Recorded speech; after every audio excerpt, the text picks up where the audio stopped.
Assalamualaikum warahmatullahi wabarakatuh. Masih bersama saya Hendra, tetap di channel Hendra Berbagi. Sahabatku, bagi sahabatku semua yang saat ini mungkin memang sudah punya usaha, apapun itu usahanya, tinggal difokusin di usahanya ya, terus ditelateni ya, kalau bahasa Inggrisnya begitu ya.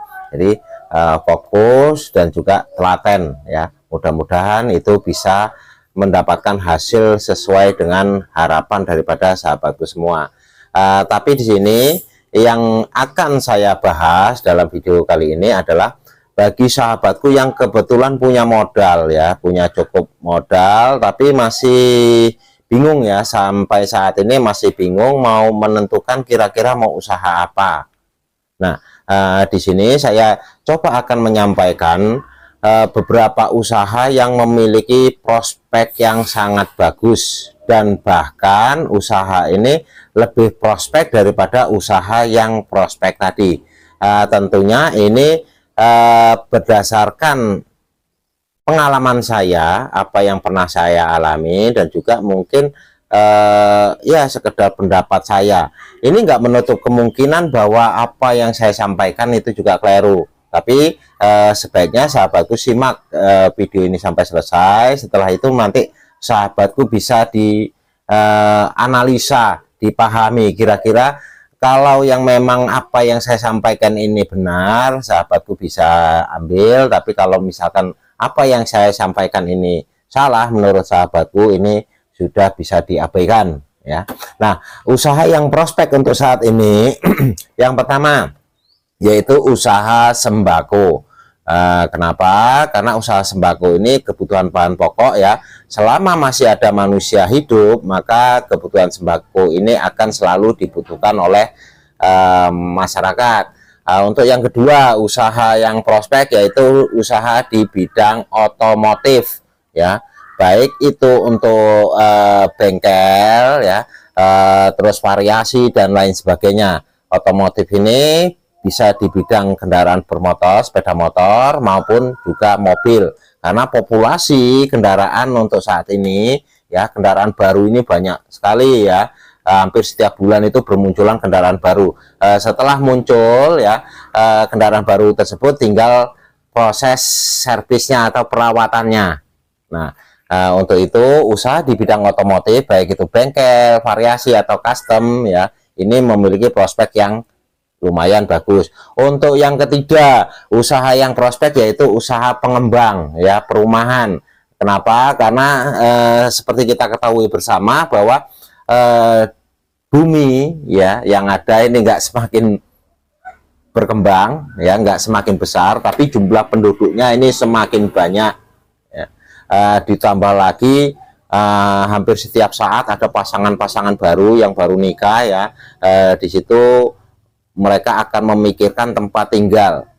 Nah, kalau misalkan kita mau beli tanah terus mengebangun, ini butuh biaya yang lumayan besar. Sementara kalau untuk pasangan baru yang memang penghasilannya mungkin pas-pasan, alternatif yang bisa diambil yaitu dengan kredit perumahan ya. Untuk itu usaha sebagai pengembang atau perumahan ini memiliki prospek juga yang sangat bagus. Tapi di sini mungkin yang sahabatku heran untuk yang keempat ya, yang mungkin selama ini belum masuk atau mungkin lepas daripada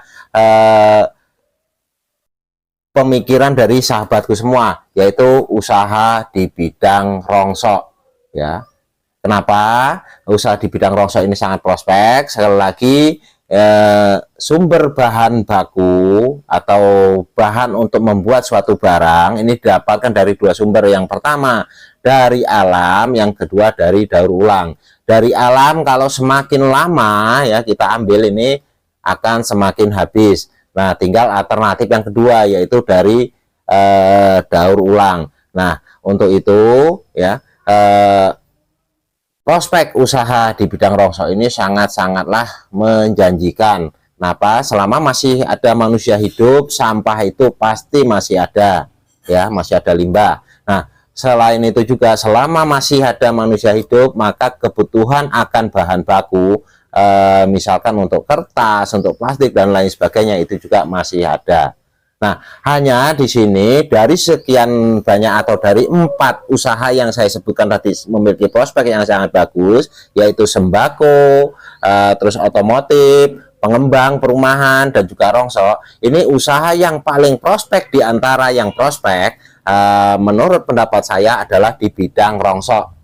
Kenapa? Kita ibaratkan seperti ini. Misalkan sahabatku semua sekarang punya uang 100 juta. Ya, terus usaha ini sahabatku gunakan semua untuk usaha salah satu ini, anggaplah di bidang sembako nantinya, ya. Sahabatku menginvestasikan 100 juta untuk sembako, misalkan jual beras. Nah, ini kalau ya kita membutuhkan uang itu besok, misalkan saat ini dibelanjakan beras, terus besok kita butuh uang, ya, ini akan sangat sulit kita untuk mendapatkan uang sesuai dengan harapan kita, kecuali kita jual barang tersebut dengan harga rugi. Misalkan kita kulaan atau modal beras itu 10.000, kita jual di harga 9.000, misalnya besok mungkin bisa laku, ya. Tapi kalau kita jual normal dengan mendapatkan keuntungan, ini akan sulit, ya. Jadi 100 juta hari ini kita belanjakan beras, ya, besok sore kita sudah harus butuh uang sebanyak itu. Ini akan sulit, ya.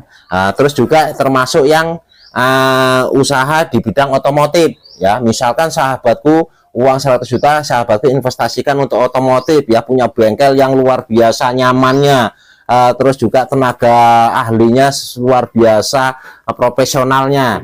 Ini, ya, kalau misalkan kita besok membutuhkan uang sebesar 100 juta, ya, ini akan sulit. Kita nunggu konsumen-konsumen yang datang dulu, ya, untuk bisa mendapatkan uang itu. Begitu juga untuk pengembang, ya, perumahan, ya, sahabatku sudah bikin rumah yang luar biasa indahnya, luar biasa nyamannya. Ini juga sahabatku masih perlu tenaga marketing, ya, pemasarannya. Juga nanti sahabatku harus tetap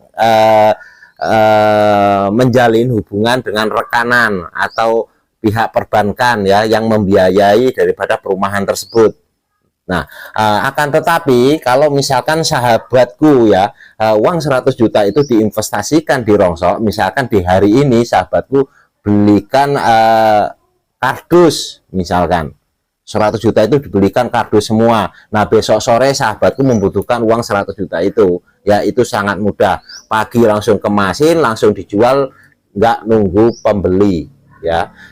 Jadi kalau misalkan sahabatku masih kurang yakin, sahabatku bisa coba, ya, ada uang 10.000 rupiah, ya, misalkan dibelikan kardus, orang keliling itu, ya, dibelikan kardus setiap saat, ya, atau kapanpun sahabatku akan menjadikan barang tersebut uang, itu niscaya langsung jadi uang, ya. Jadi misalkan sekarang di rumah sahabatku ada besi 1 kilo, ya, langsung sahabatku antar, ya, kirim ke pengepul atau lapak terdekat, itu niscaya langsung jadi uang. Jadi sekali lagi, usaha yang prospek daripada yang prospek adalah usaha di bidang rongsok. Karena apa? Bisa setiap saat menjadikan uang, ya, dengan catatan pakailah uang itu uang dingin, jangan pakai uang rentenir atau uang panas. Sekian, mudah-mudahan apa yang saya sampaikan ini bisa sedikit menambah inspirasi atau perbendaharaan daripada pengetahuan daripada sahabatku semua. Lebih dan kurang saya mohon maaf. Wassalamualaikum warahmatullahi wabarakatuh. Tetap sukses.